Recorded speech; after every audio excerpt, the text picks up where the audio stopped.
샬롬 할렐루야. 요한계시록 6장 3절에서 8절입니다. 둘째 인을 떼실 때에 내가 들으니 둘째 생물이 말하되 오라 하니 이에 다른 붉은 말이 나오더라. 그 탄자가 허락을 받아 땅에서 화평을 제하여 버리며 서로 죽이게 하고 또 큰 칼을 받았더라. 셋째 인을 떼실 때에 내가 들으니 셋째 생물이 말하되 오라 하기로 내가 보니 검은 말이 나오는데 그 탄자가 손에 저울을 가졌더라. 내가 내 생물 사이로부터 나는 듯한 음성을 들으니 이르되 한 데나리온의 밀 한 대요 한 데나리온의 보리 석 대로다. 또 감람류와 포도주는 해치지 말라 하더라.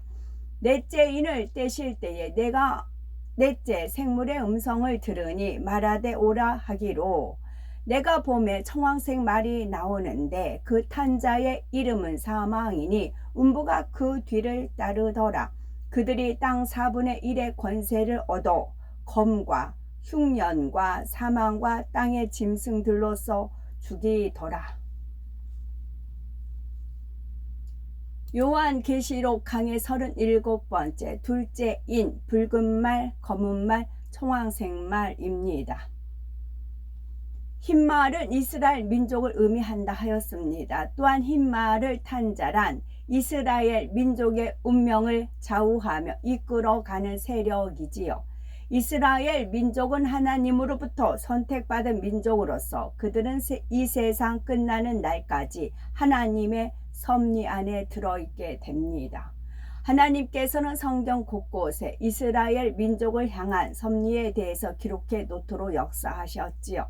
그리고 그 말씀하신 바 그대로 이스라엘 민족의 역사는 진행되고 있습니다. 1900여 년 전 이 땅에서 그 이름조차 남지 않고 사라져버렸던 이스라엘이라는 나라가 마지막 때가 되면 그 민족이 옛 땅에 다시 모여서 나라를 세울 것이라고는 세상 사람 그 누구도 상상하지 못했겠지요. 그러나 성경에는 이미 오래전에 이러한 이스라엘 역사에 대해 예언해 놓으셨다는 사실입니다. 신명기 4장 30절에 보면 이 모든 일에 네게 임하여 환난을 당하다가 끝날에 네가 네 하나님 여호와께로 돌아와서 그 말씀을 정종하리니 했습니다. 또한 에스겔 36장 8절에서 10절에 보면 그러나 너희 이스라엘 산들아 너희는 가지를 내고 내 백성 이스라엘을 위하여 과실을 맺으리니 그들이 올 때가 가까이 이르렀음이니라. 내가 돌이켜 너희와 함께 하리니 사람이 너희를 갈고 심을 것이며 내가 또 사람을 너희 위에 많게 하리니 이들은 이스라엘 온 족속이라. 그들로 성읍들에 거하게 하며 빈 땅에 건축하게 하리라 하셨지요. 이스라엘 민족이 황폐해진 예전의 이스라엘 땅으로 다시 돌아와 거하게 될 것을 말씀하신 것입니다. 에스겔 36장 19에서 20절에도 그들은 그 행위대로 심판하여 각국에 흩으며 열방에 해쳤더니 그들의 이른바 그 열국에서 내 거룩한 이름이 그들로 인하여 더러워졌나니 곧 사람들이 그들을 가리켜 이르기를 이들은 여호와의 백성이라도 여호와의 땅에서 떠난 자라 하였음이라 했습니다. 이스라엘 민족이 세계 각지에 흩어져 살아가게 될 것을 말씀하신 것이지요. 이어지는 24절에 보면은 내가 너희를 열국 중에서 취하여 내고 열국 중에서 모아 데리고 고토에 들어갈 것을 말씀했고 28절에는 내가 너희 열조에게 준 땅에 너희가 거하여 내 백성이 되고 나는 너희 하나님이 되리라 하셨습니다. 세계 각국에 흩어져 있던 이스라엘 민족이 하나님께서 그들의 조상들에게 주셨던 땅으로 다시 돌아올 것을 말씀하고 계시지요. 이 밖에도 에스겔 36장 34에서 36절에 전에는 지나가는 자의 눈에 황무하게 보이던 그 황무한 땅이 장차 기경이 될지라 사람이 이르기를 이 땅이 황무하더니 이제는 에덴 동산 같이 되었고 황량하고 적막하고 무너진 성읍들의 성벽과 거민이 있다 하리니 너희 사면에 남은 이방 사람이 나 여호와가 무너진 곳을 건축하며 황무한 자리에 심은 줄 알리라. 나 여호와가 말하였으니 이루리라. 이스라엘 민족이 자신들의 조상이 살던 옛 땅으로 돌아왔을 때 그곳은 황폐하고 마른 땅이었지요. 이스라엘 민족이 열국으로 흩어져 사는 동안 이스라엘 땅은 비가 잘 내리지 않은 데다가 더욱이 버려져 있었기 때문에 황무지와 사막이 되어버린 것입니다.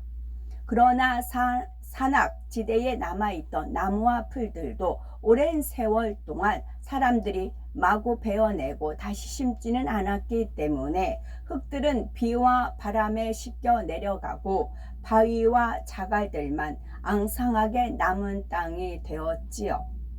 중부 해안 지대는 모래 언덕으로 이루어진 사막 지대가 되어버렸고 남쪽 역시 네게부 사막 지대를 이루고 있으며 1년에 비가 겨우 여러 차례 올 정도로 40도가 넘는 더위 때문에 사람이 살 수 없는 땅이 되어버렸습니다. 아무리 깊게 땅을 파도 물이 나오지 않는 땅이 된 것이지요. 이러했던 곳들이 이스라엘 민족에 의해서 지금은 푸른 나무와 풀도 있고 각종 열매를 얻을 수 있는 땅으로 변화되었습니다. 갈릴리 호수로부터 펌프로 끌어올린 물을 송수관을 통해 이스라엘 땅 각지로 보내서 스프링쿨러로 뿌려주기 때문입니다. 그렇게 해서 황폐하던 땅이 오렌지 밭이 되고 농사를 지을 수 있는 기름진 땅이 되었으며 아름다운 나무들이 자라는 땅이 되었지요. 나 여호와가 말하였으니 이루리라는 말씀대로 하나님께서 하신 말씀은 이처럼 반드시 이루어진다는 사실입니다. 하지만 하나님께서 말씀하셨다고 해서 사람 편에서는 그냥 가만히 있어도 무조건 이루어진다는 말은 아니지요. 이어지는 에스겔 36장 37절에 나 주 여호와가 말하노라. 그래도 이스라엘 족속이 이와 같이 자기들에게 이루어 주기를 내게 구하여야 할지라 말씀하셨다는 사실을 기억해야 합니다. 이스라엘 민족도 비록 1900여 년 가까이 세계 각국에 흩어져서 살아야 했지만 그들은 어느 곳에 있든지 때가 되면 반드시 자신들의 옛 땅으로 돌아가게 될 것을 믿었고 기도했으며 또한 힘을 모아 노력했습니다. 물론 그 일이 사람이 노력한다고 해서 이루어지는 것은 아니지만 그들이 그렇게 믿고 기도하며 노력했기에 때가 이르렀을 때 하나님께서 허락하심으로 성경에 기록된 하나님의 말씀이 성취될 수가 있었다는 사실입니다. 이처럼 하나님의 섭리 안에 있는 이스라엘이기 때문에 이스라엘이 나라를 다시 세웠을 때 주변의 아랍 국가들에서 이를 무너뜨리고자 여러 차례 전쟁을 걸어왔지만 그때마다 이스라엘이 승리를 했지요.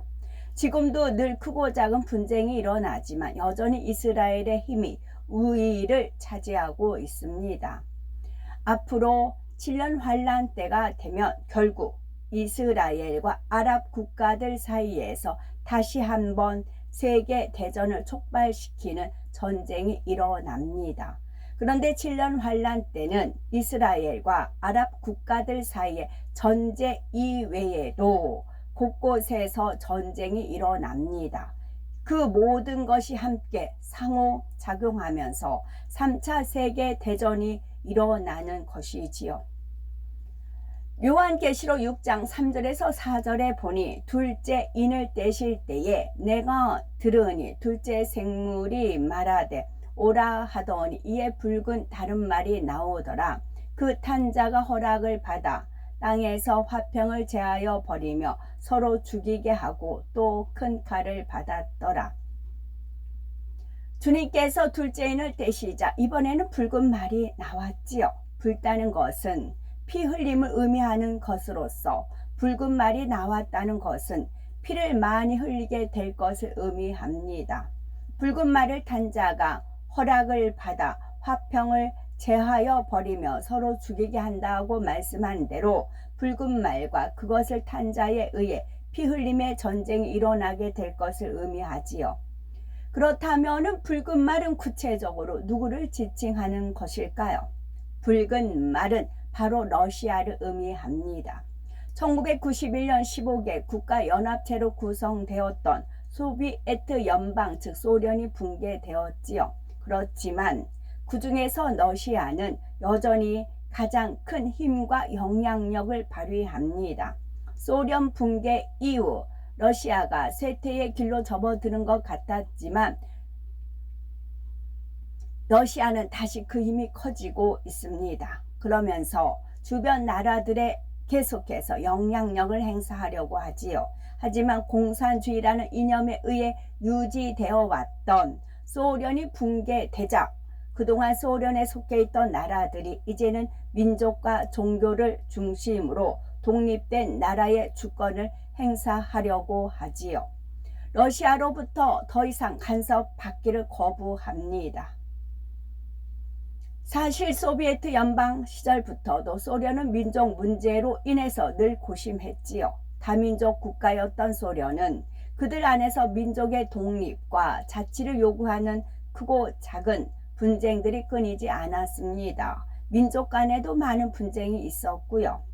소련이 붕괴되기 전인 1987년 1월부터 1988년 중반까지만 해도 300여 건에 이르는 민족주의 분쟁이 있었다고 합니다. 수십만 명이 모인 대규모 집회에서 많은 사상자를 내는 지역 간 유혈 분쟁도 곳곳에 일어났지요. 많은 분들이 기억하고 있는 1988년도에 아제르바이잔과 아르메니아인과의 민족 분쟁은 소련의 정규군이 투입되어서 진압을 하였답니다. 이렇게 소련은 붕괴 이전부터도 민족 문제로 인해 곳곳에서 분쟁과 다툼이 끊이지 않았지요.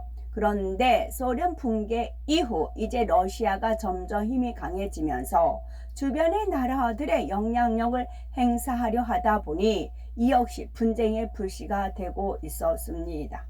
7년 환란 때에는 바로 이러한 불씨들이 불거져 나오면서 결국 민족 간의 전쟁으로 터져 나오게 되는 것입니다.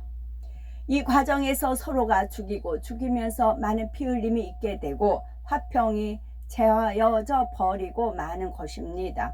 더욱이 큰 칼을 받았다고 말씀한 대로 이 전쟁은 쉽게 제압되거나 진정되는 것이 아니라 큰 전쟁으로 번져 나가게 되는 것입니다.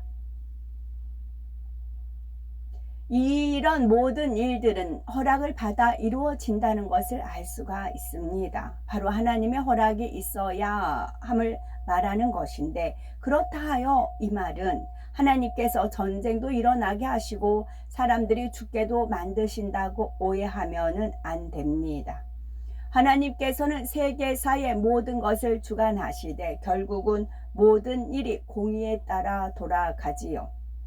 악이 관영하여 한계선을 넘으면 그것이 전쟁으로 나오게 되는 것이며, 사람들이 자기 악들로 인해서 서로 죽이며 스스로 멸망해 가는 것입니다.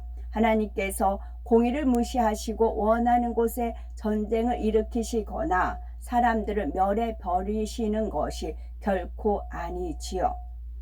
출애굽한 이스라엘 백성들이 가나안 땅을 정복해 들어갈 때를 보아도 하나님께서는 무조건 가나안 땅을 이스라엘 백성들에게 주신 것이 아닙니다. 하나님께서는 아브라함에게 장차 이스라엘 민족이 애굽에서 종살이 하다가 마침내 약속의 땅으로 돌아오게 될 것을 말씀하시면서 창세기 15장 16절에 네 자손은 4대 만에 이 땅으로 돌아오리니 이는 아모리 족속의 죄악이 아직 관영치 아니함이니라 하시지요. 이는 다시 말해 이미 가나안 땅을 차지하고 있던 아모리 족속의 죄악이 관영할 때까지 기다려야 그 땅을 아브라함의 후손들인 이스라엘 백성들에게 주실 수 있다는 말입니다. 아무리 족속의 제약이 공의 가운데 정해놓은 한계선을 넘어야만 이 공의에 따라 이스라엘 민족으로 하여금 그들을 멸하고 가나안 땅을 취해 들어가도록 하나님께서 허락하실 수 있다는 말입니다. 우리가 흔히 아는 종기도 어설프게 종기가 들었을 때 짜면 덧나버려요. 완전히 골맞을 때 딱 짜야 이제 고름 빠지고 새살이 돋아납니다. 어설프게 근대려면 덧나버려요. 이것이 공의입니다. 지금 세계사 돌아가는 모든 것들이 지금 이제 미리 보기예요. 7년 환란이 안 들어갔는데 7년 환란 때 이런 일이 있겠다 싶을 정도로 세계에서 이제 하나씩 이제 미리 보기로 지금 나오는 것입니다. 만약 아무리 족속의 제약에 관양치 않았는데도 하나님께서 그들을 쫓아내고 이스라엘 백성들에게 가나안 땅을 주신다면 그것은 공의의 법칙을 어기는 것이 됩니다. 이처럼 하나님께서는 세계사의 모든 것을 주관하시지만 반드시 공의의 법칙에 따라 정확하게 운행되도록 하신다는 사실입니다. 그러니 7년 환란 때 일어나는 모든 일들도 하나님의 주권 하에서 허락되어야만이 일어날 수 있는 일들이지만 그것은 결국 사람들의 악이 쌓여서 공의의 선을 넘으면서 일어나는 일들입니다. 두 증인이 7년 환란 때 활동을 하고 현 시대에 살고 있습니다. 우리와 같은 숨을 쉬고 현재 우리 같은 사람 몸이에요. 영혼육을 가진 사람입니다. 그분들이 7년 환란을 겪습니다. 그래서 그분들에 의해서 자료가 남겨집니다.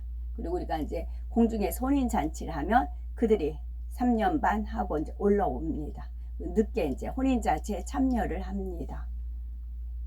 심은 대로 거두는 영계의 법칙에 따라 사람들이 악으로 심어 놓은 것들이 7년 환란 때가 되면 곳곳에서 터져 나오게 되고 이 땅의 자연 환경 역시 한 개선을 넘음으로 전쟁과 자연으로부터의 재앙 등 엄청난 환란들이 발생하게 된다는 사실입니다.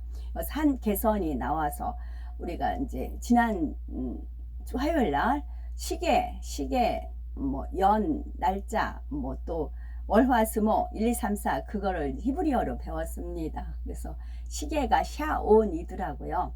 샤온. 그래서 이거 사가지고 온 시계야 그런 식으로 저는 이제 외우게끔 주님이 떠올려 주셨어요. 그래서 샤온 시계. 그러면 이제 히브리 말은 이제 거꾸로 해서 되는 말이 있는지 모르겠는데 우리나라 말은 한자라 혼용이 돼서 거꾸로도 말이 되는 게 있어요. 시계 하면 거꾸로 하면 계시예요. 그래서 저는 이제 시계가 그때 11땡땡 17로 멈춘 적이 있었어요. 25년 전에. 그게 어디 11장 17절 말씀이었더라고요. 그랬는데 그것이 거꾸로 하면 계시다. 이제 그래서 개선이 시각으로 개선이 눈쪽을 보는 시간이다. 그런 식으로 그냥 제 편에서 쉽게 하나님께서 이해하기 쉽게 알려주신 부분이었어요. 그래서 샤온 시계라는 그 이제 화면을 글씨를 보면서 선생님 저 시계 거꾸로 하면 계신데 계시는 히브리어로 뭐예요? 이제 그랬어요. 그랬더니 선생님께서 처음 들어본대요. 계시란 말을 처음 들어본대요. 그러면서 이제 핸드폰으로 검색을 하셔요. 그래서 놀랐어요. 계시가 이런 뜻이냐고 하면서 히브리 말이 좀 어렵다고 그래서 어렵다고 해서 이제 불러주셔서 한글로 적긴 적었는데요. 이제 저는 이제 스펠링 모릅니다. 그런 식으로 이제 던지는 겁니다. 그런 식으로 질문하면서 이제 마음의 문을 노크를 하는 것이지요. 그리고 한 가지 더 현재 이제 어떤 분이 이스라엘 그걸 이제 물어보셨어요. 물어보셔서 줌으로 해가지고 그래서 저도 한마디 이제 더 여쭤봤지요. 유대인들이 지금 야훼 아도나이 하나님을 원망하느냐 이런 상황을 이거를 운명 팔자로 우리나라 사람은 운명 팔자 그래서 하나님을 원망하고 좀 그런 습성이 있는데 유대인들은 어떠하냐 이제 물어봤더니 놀래요. 아도나이를 어떻게 원망하냐는, 원망이란 말도 모르셔서 또 검색을 하시더라고요. 그러시면서 아도나이를 원망하지는 않는다고, 이제 하마스하고 이제 수상 쪽을 원망하지 하나님을 원망하지 않는다, 그렇게 표현을 하시면서, 그러나 여러 계층들이 있으니까, 계층이 있으니까 이제 그런 계층이 있을 수도 있겠지만 본인이 아는 그런 그룹에서는 하나님을, 아도나이를 원망하지는 않는다, 그런 표현을 하시더라고요. 그리고 해서 그런데 제가 됐다는 그런 표현이 나왔어요. 하나님만 원망하지 않으면 되거든요. 근데 우리나라 사람들 하나님 원망하는 그런 게 있지, 원망하면 절대 안 됩니다. 요한계시록 6장 5절에서 6절에 셋째 인을 떼실 때에 내가 들으니 셋째 생물이 말하되 오라 하기로, 내가 보니 검은 말이 나오는데 그 탄 자가 손에 저울을 가졌더라. 내가 네 생물 사이로서 나는 듯 하는 음성을 들으니 가로되 한 데나리온의 밀 한 대요 한 데나리온의 보리 석 대로다. 또 감람료와 포도주는 해치 말라 하더라. 우리 동네에도 재래시장이지만 2배가 올라버려요. 2배. 안 올릴 것도 같은데, 뭐 이제 동대문 시장에 제가 사는 그 지퍼 고리, 홈패션 지퍼 고리가 보통 100개 33,000원이거든요. 내내 그 물량이 재고가 쌓였을 거 아니에요. 근데도 무조건 3,500원, 무조건 뭐 500원, 1,000원 플러스 해가지고, 망둥이가 뭐가 뛰니 꼴뚜기 망둥이 뛴다, 뭐 그런 말 있잖아요. 그런 식으로 덩달아 뭐든지 올랐어요. 안 오른 게 뭘까요? 올랐어요. 셋째 인을 떼시자 이번에는 검은 말이 나오고 그것을 탄 자가 손에 저울을 가졌다 했지요. 저는 예지예정 가운데 주님의 인도를, 리더를 받습니다. 그래서 우리 동네에 슈퍼가 새로 이제 고치면서 딱 하면서 거의 반값에 판 적이 있었어요. 그러니까 이제 저는 그냥 슈퍼타이 씁니다. 슈퍼타이는 안 썩잖아요. 그거는 썩지가, 그때 세일했을 때 3개인가 4개인가 그렇게 샀었어요. 1년 전이죠. 1년 전에. 그랬는데 지금은 제가 산 가게 플러스 5,000원을 해야 사요. 뭐 커피도 말할 것도 없이 이렇게 올랐죠. 보통 170개면 17,000원, 17,000원 넘으면 안 사거든요. 기다렸다 하나당 100원 꼴이었을 때 사는데 지금은 가격이 엄청 됐어요. 그래서 안 먹고 안 쓰고 쟁여놨던 거, 그래서 이게 미리 세일할 때 사게끔 했구나, 썩지 않는 거는 미리 사게끔 했구나, 그랬어요. 그리고 이제 무 전에 말씀드렸나, 이제 뭐 사는 게 그 구질구질한 걸 말씀드리는 게 아니라 물가를 저는 이제 피부로 느끼고 이 말씀에 의해서 이제 준해지는 거니까.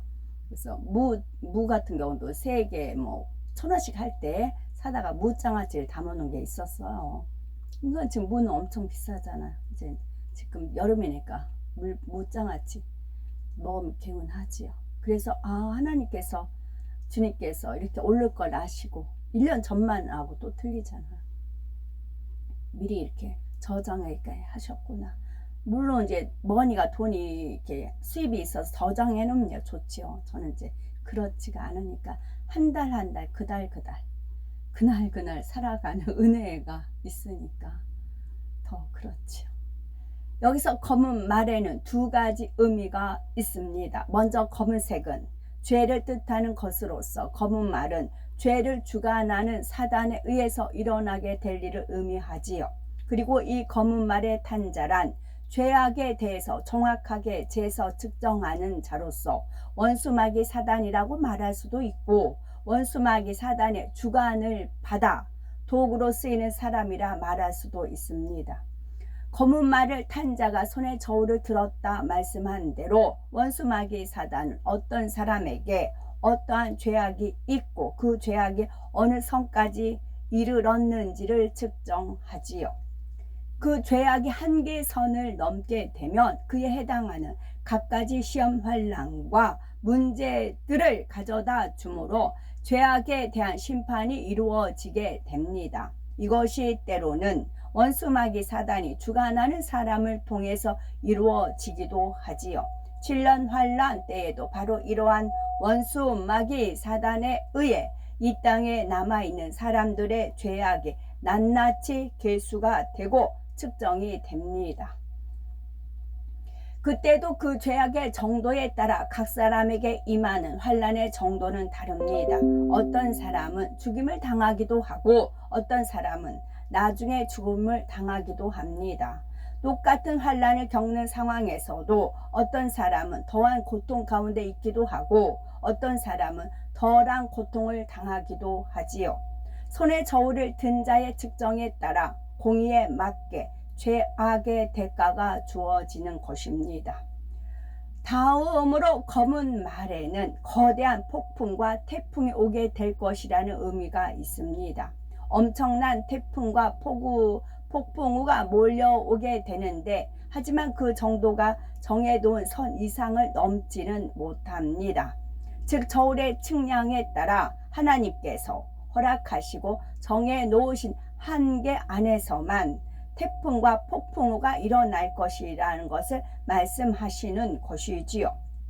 자연재해는 계속해서 더 심하게 일어나겠지만 7년 환란에 들어섰을 때는 이미 거대한 태풍이나 폭풍으로 인한 재앙 등이 일어납니다.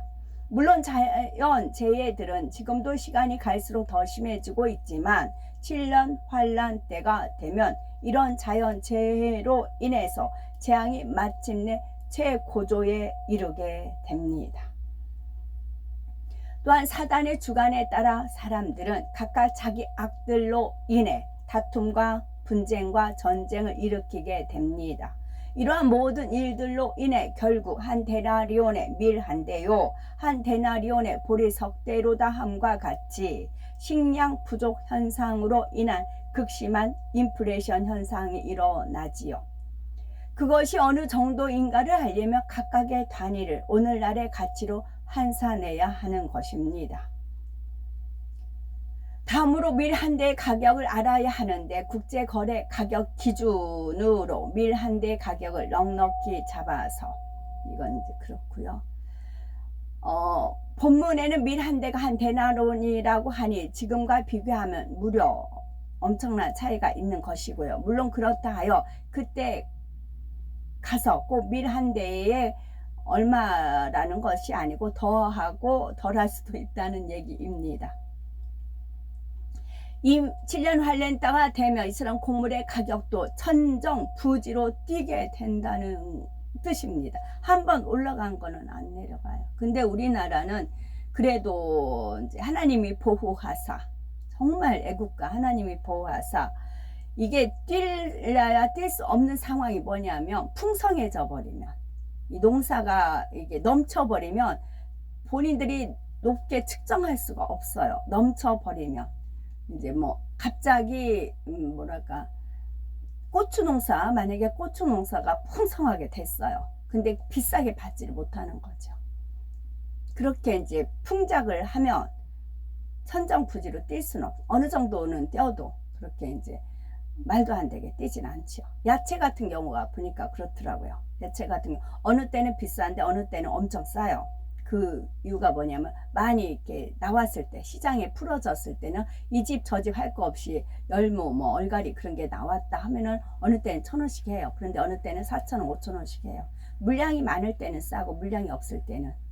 그럼 이제 또 중간 업자들이 자기들이 사재기 해가지고 나중에 비쌀 때 내놓잖아요. 근데 야채 종류는 그렇게 쟁여놓을 수가 없잖아요. 그러니까 야채는 그때그때 시세가 틀리더란 얘기죠. 저는 원래 시장 가기를 좋아했거든요. 재래시장 가기를 좋아했는데, 그러면서 더 이제 그런 것을 다른 사람은 그냥 지나갈 것도 저는 이제 눈여겨 봐지는 것이지요. 그리고 제가 이제 살 기준이 있어. 저게 얼마면 얼마 사야 되겠다 해서 그 가격 될 때까지 기다렸다가 사는 것이지요. 그만큼 곡물 등의 값이 비싸지게 되고 따라서 많은 사람들이 굶주리게 되며 설령 돈이 있어도 물건을 구할 수 없는 비참한 사태들이 벌어지게 된다는 말입니다. 7년 환란 때. 이때 지금은 7년 환란 우리가 맛보기로 지금 겪고 있는 겁니다. 이러겠다. 밑그림이 그려지는 거예요. 스케치. 감람유와 포도주는 해치 말라 하신 말씀엔 두 가지 의미가 있죠. 첫째로 감람유와 포도주란 감람유와 포도주가 나는 곳을 의미합니다. 즉 이스라엘과 그 주변의 중동 지역 그리고 유럽의 일부 지역이 포함이 되지요. 따라서 감람유와 포도주를 해치 말라는 것은 커다란 폭풍우와 태풍이 세계적으로 일어나는 가운데서도 이 지역들은 지킴 받을 것을 의미합니다. 이렇게 지킴을 받음으로 인해서 그 지역에 유익이 되어지기는 하지만 그렇다고 해서 그들이 어떤 큰 부귀 영화를 누리게 되는 것은 아닙니다. 하나님께서 이처럼 이들이 지킴받게 하신 것은 어떤 축복의 의미로서 지키신 것이 아니라 때가 되기까지 그들이 힘을 더해 갈 수 있는 하나의 흐름으로 허락하신 것뿐이지요. 다음으로 감람유와 포도주에는 또 다른 영적인 의미가 담겨 있는데 감람유는 이스라엘 민족이요 포도주는 이전에 주님을 믿는다 하였으나 올바른 신앙생활을 하지 못함으로 7년 환란 때 이 땅에 떨어진 사람들을 뜻합니다. 로마서 11장에 보면 하나님의 선민 이스라엘 백성을 참 감람나무에 비유하고 있는 구절이 나옵니다. 이 참 감람나무 곧 이스라엘 백성 중에서도 뒤늦게 남아 구원받을 수 있는 사람들을 감람유라고 표현하고 있지요. 곧 예수 그리스도를 부인한 이스라엘 백성 중에서도 휴거와 그 이후에 돌아가는 상황을 볼 때 예수님께서 진정 자신들의 메시아였음을 깨닫고 회개할 사람들이 있다는 것입니다. 또 한 가지 제가 그 유대인 선생님을 통해서 많은 거를 이제 제가 정보를 얻고 배우고 영적으로 센스가 이제 작동이 되거든요. 제가 히브리어를 하면서 그들이 학교 다닐 때 쭉 그 필수 과목이래요. 그 토라를 공부하는 것은 또 시험이 있고 대학교 어떤 시험에서도 토라 점수가 안 나오면은 합격이 안 된대요. 자격증이 안 나온대요. 어떤 자격증을 따는 데 있어서 그 토라를 합격을 해야만 그 수료 자격증이 나온다고 그러시더라고요. 그러나 눈이 가려져 있기 때문에 제가 그랬어요. 이제 말씀이 하나님이고 하나님 말씀이기 때문에 말씀을 살아서 역사하기 때문에 우리가 종종 듣는 간증은 말씀을 보다가 갑자기 하나님의 말씀이 막 살아서 움직인다거나 갑자기 그 글씨가 크게 확대해서 보인다거나 이제 살아서 역사하시는 말씀 속에서 하나님을 만나는 그런 간증들이 있다. 이제 저렇게 말씀을 드리면서 그러면 이제 그 토라를 대하면서도 그런 일이 있지 않겠느냐 그렇게 말씀을 드렸어요. 그랬더니 이분은 이제 예수님을 믿지는 않는 것 같아요. 그랬더니 이 선생님께서 다른 건 모르겠고 사bat 안식이 됐을 때는 마음이 이상하대요. 마음이 전에 같지 않대요. 그런 마음이 있다 그런 표현을 쓰시더라고요. 그런 말씀을 들으면서 제가 히브리어 하면서 이들이 늘 토라를 읽고 학생들도 어릴 때마다 토라를 공부한단 말이에요. 근데 그게 이제 구약의 한해서잖아요. 근데 거기 예수님이 감춰져 있는데 그걸 빼고 읽잖아요. 감춰져 있잖아요. 근데 그 눈에 비늘이 벗겨진다고요. 가렸던 수건이 벗겨진다고요. 제가 히브리어 하잖아요. 계시잖아요. 시계 계시단 말이에요. 거기에 이제 넣는다는 하나님이 넣으신다는 거예요. 이해가 되시죠? 거기에 계시를 푼다는 거예요. 푼다는 거죠. 그러면 마중물이라는 게 있잖아요. 마중물을 해가지고 이제 샘을 터트린다는 거지요. 또 선생님 은혜 가운데 잘 만났고 선생님한테 그래서 제가 잠자면서도 이제 주님이 이제 여쭤봐요. 일요일 근데 그게 감사하게 저한테 적용해서 외우면 다 들어가 있어요. 코에 걸면 코걸이, 귀에 걸면 귀걸이잖아요. 그렇기 때문에 월요일 저는 달, 월, 또 반달 노래 있잖아요. 그럼 거기에 또 들어가 있고 뭐가 들어가 있고 왜 그러냐면 이스라엘 갔을 때 통곡의 벽 그 옆에 그늘진 곳이 있었어요. 그때 히브리어 말로 쭉 있었어요. 그때 하나님께서 저 영을 이끌면서 히브리어 중에 왕관 그게 쉬였더라고요. 쉬신 쉬신 그 W 비슷하게 나온 거 있잖아요. 그거였어요. 지금 거기에는 이렇게 왕관 모양이 있었어요. 아버지 하나님께서 제 눈을 이걸 봐라 그러시더라고요. 내가 오죽하면 히브리어 문자에 왕관을 만들어 놓았겠느냐 그러셨어요. 그랬더니 그게 신 그렇게 소리 나는 W자 비슷한 그거였더라고요.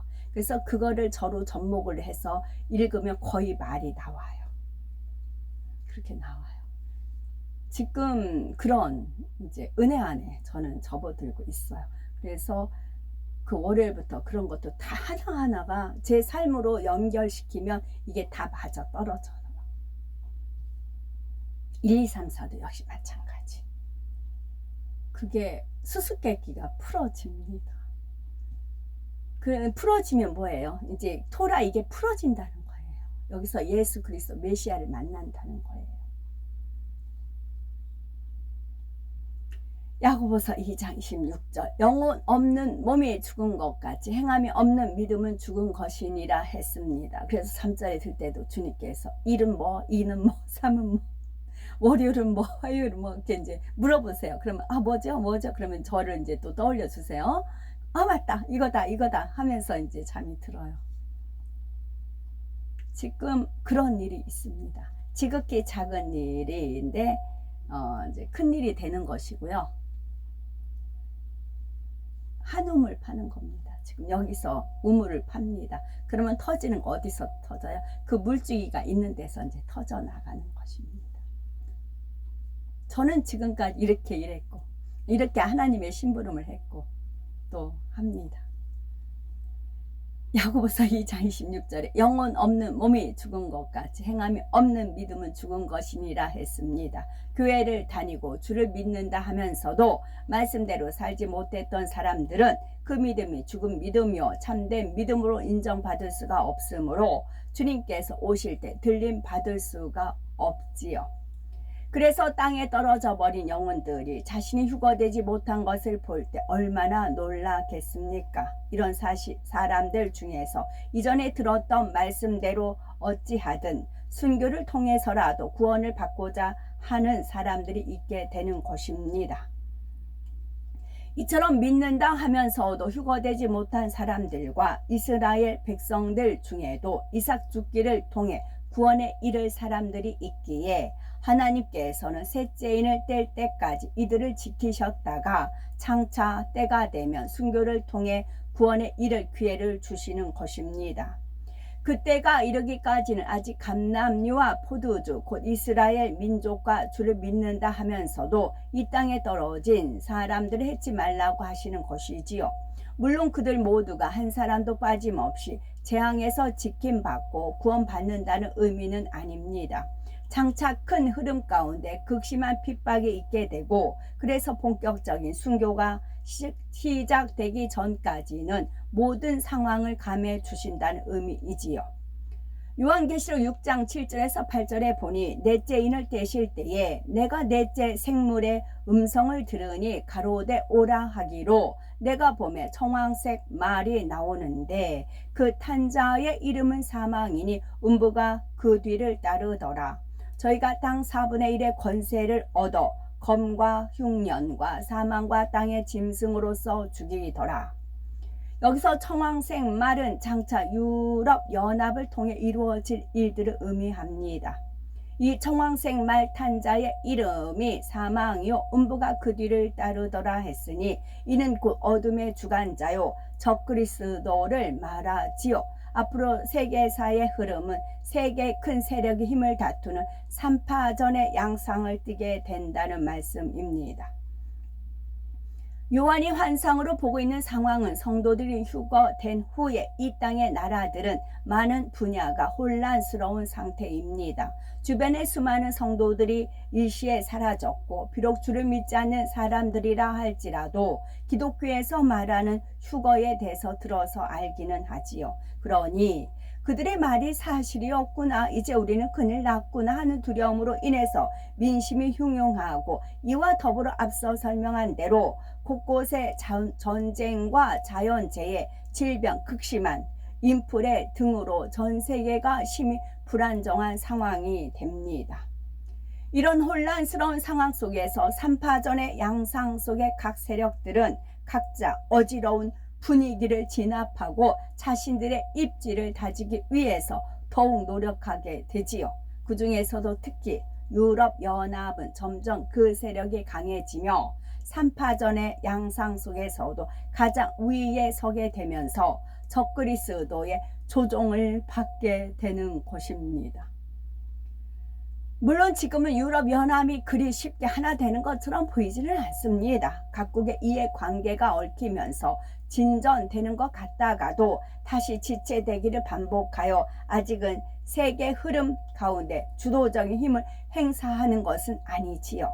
그러나 7년 환란이 다가올수록 유럽 전체가 결속을 더하게 되며 넷째 인을 떼실 즈음 곧 7년 환란에 접어들고 나면 저희가 땅 4분의 1의 권세를 얻는다. 4분의 1 권세를 얻는다. 500명에서 120명이 4분의 1이었어요. 정도로 큰 권세를 가지게 됩니다. 혼란한 사회를 안정시킨다는 명분을 가지고 급속하게 권력을 장악하며 결국 사망 곧 수많은 사람의 생사까지도 주관할 수 있게 되는 것입니다. 참고로 세계 1차 대전 대공황 때의 독일 정세를 생각해 보면 유럽연합이 권세를 잡게 되는 상황이 좀 더 쉽게 이해가 됩니다. 독일의 인플레이션이 심각한 상태에 이르고 실업자가 넘쳐나며 생계가 어려워지면서 이때 급속하게 힘을 얻은 것이 바로 독재 정권인 나치 세력이었습니다. 나치당은 정상적인 상황이라면 호응받기 어려운 비논리적인 이념을 가지고 있었고 처음에는 지지한 사람도 거의 없었습니다. 제가 여기저기 이제 집회를 다녀서 이렇게 사람 됨됨이가 괜찮고 이제 나라를 위해서 힘쓰고 애쓰고 하는 분들을 이제 대표급들 이렇게 보고 그랬어요. 그런데 결국은 다 자격 미달이 돼버렸어요. 구원에 하는 이렇게 나라에 대해서 충성하니까 이제 야곱이 이스라엘 이듯이 우리 대한민국은 어떤 그런 뜻이 있으니까 이렇게 고생했으니까 이제 천국 백성이 대했으면 좋겠다 그런 마음으로 이렇게 대하고 그랬었어요. 그랬는데 다 자격 미달. 음행은 현재 음행하고 있어서 대표급들이 정상적인 생활이 아닌 거의 다 그래요. 그래서 다 미달. 지금 우파들 보면 이제 좌파는 뭐 말할 것도 없고 음행으로 다 미끄러져요. 그래서 결국 여기도 미끄러지고 여기도 안 되구나. 그랬을 때 하나님께서 이제 바톤을 이스라엘로 넘어간 거죠. 히브리로. 그래서 이제 히브리어 제가 뭐 유튜브에 많이 나오더라고요. 이제 다 히브리로 이렇게 강의하고 뭐 공부하는 게 쭉 나오더라고요. 그래서 계속 꾸준히 이제 하나님 인도함에 따라 그렇게 되는 거죠. 음행으로 다 자격 미달이 되더란 얘기죠. 그런데 독일의 사회 나이 드신 분까지 89 분들까지 음행. 사회, 경제 모든 분야가 혼란스럽고 암울한 상황이 계속되자 이에 지친 사람들의 심리는 극단적인 방법으로라도 위기를 극복하기 원했고 결국 나치 세력이 권력을 잡아 2차 세계대전까지 일으키게 되었던 것입니다. 또 비슷한 시기에 이탈리아 상황도 그렇습니다. 당시 이탈리아는 경제적인 불안정과 함께 계속되는 파업과 시위로 사람들이 무질서에 지쳐 있었지요. 그러던 중 무솔리니가 정권을 잡고 이탈리아를 독재 국가로 만들어 갔는데, 독재자 무솔리니의 정책이 사회적 경제적으로 안정을 주는 것 같이 보이자 정치적인 자유를 억압하는 데도 불구하고 그의 지지도가 65%나 되었습니다. 이처럼 혼란스러운 상황에서는 사람들이 안정을 원하게 되며 강력한 지도력을 바라는 경향이 나타나지요. 질병 환란 당시의 혼란 속에서도 사람들의 이와 같은 심리적인 상태로 인해 유럽 연합이 더 쉽게 힘을 얻게 되는 것입니다. 내 손에 핸드폰만 뺏지 않으면 돼요. 지금 세대 내 손에 핸드폰만 뺏지 않으면 그냥 다 양보해요. 그렇게 되는 것 같더라고요. 제 눈에는 그렇게 보였어요. 물론 유럽의 모든 나라들이 하나 되어 마음을 같이 하는 것만은 아니지요. 이때 유럽 연합은 몇몇 강한 나라가 주도가 되는데, 유럽 안에서도 하나 되길 원치 않는 나라들이 있습니다. 아무리 같은 유럽 안에 있다 해도 서로 문화적인 차이도 있고 각자의 유익에 맞지 않는 분야가 있기에 당연히 갈등이 있게 마련이지요. 이때는 유럽이 하나 되어야 전 세계에서 주도적인 역할을 할 수 있다는 대의 명분이 강력하게 대두되므로 어느 한 국가가 반대하는 목소리를 내기가 어려운 상황이 됩니다. 그래서 결국 전체가 다 연합한다고는 하지만 그 안에서는 힘이 없는 나라들은 연합이라기보다는 종속되어지는 형태가 됩니다. 이렇게 억지로 굴복시키는 것이기에 나중에 가면 그 안에서도 균열이 생기게 되지요. 이러한 유럽 연합의 균열 조짐은 7년 환란의 끝에 가서 드러나게 될 일이고, 초기에는 체계적인 시스템과 부를 바탕으로 하나가 되어서 시스템, 부가 바탕으로 하나가 된다. 시스템이 유럽 연합이 큰 세력이 될 수가 있는 것입니다. 군사력도 지금에 비해서 갈수록 커지게 되고, 또한 유럽 국가들끼리만 뭉치는 것이 아니라 점차 세계 각 지역을 자신들의 체제 안으로 복수시켜 나가게 됩니다.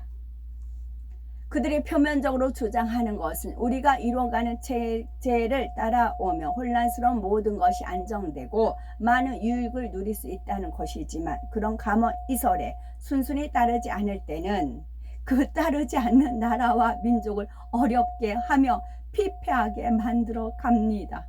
결국 먹을 식량이나 작은 생필품의 매매조차도 철저한 감시와 통제 속에 두게 되지요. 이들이 땅 4분의 1이나 되는 권세를 가지고 검과 흉년과 사망과 땅의 짐승으로서 죽이더라는 말씀은 그들이 이때 세계에 얼마나 큰 영향을 끼치게 되는지 설명하는 것입니다. 먼저 검이란 군사적인 힘을 말하지요. 유럽 연합은 자신들의 체제를 확립하기 위해서 갈수록 더 군사력에 관심을 가지고 투자하여 큰 힘을 기르게 되는 것입니다.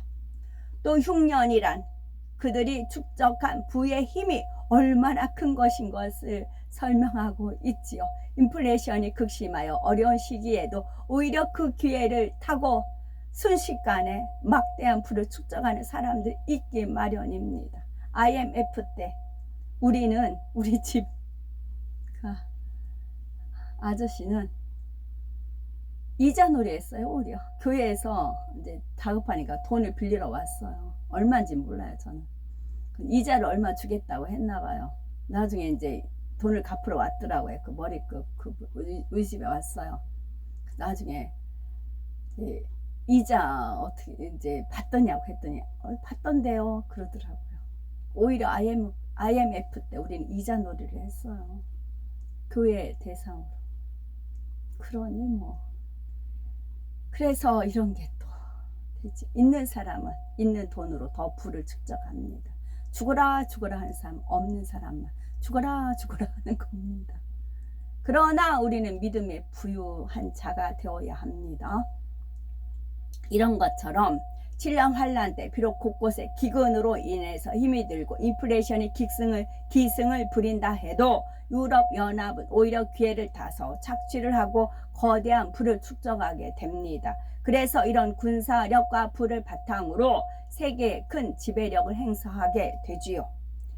예를 들어서 지금은 어떤 강대국이 자기보다 힘이 약한 나라를 경제적으로 붕괴하고 압박하게 되면 큰 어려움을 겪게 되는 것을 볼 수 있습니다. 그러나 지금은 압박이나 봉쇄를 한다 해도 한 나라의 모든 국민들이 굶어 죽을 정도의 극한 상황까지 가는 것은 아니지요. 그런데 7년 환란의 인플레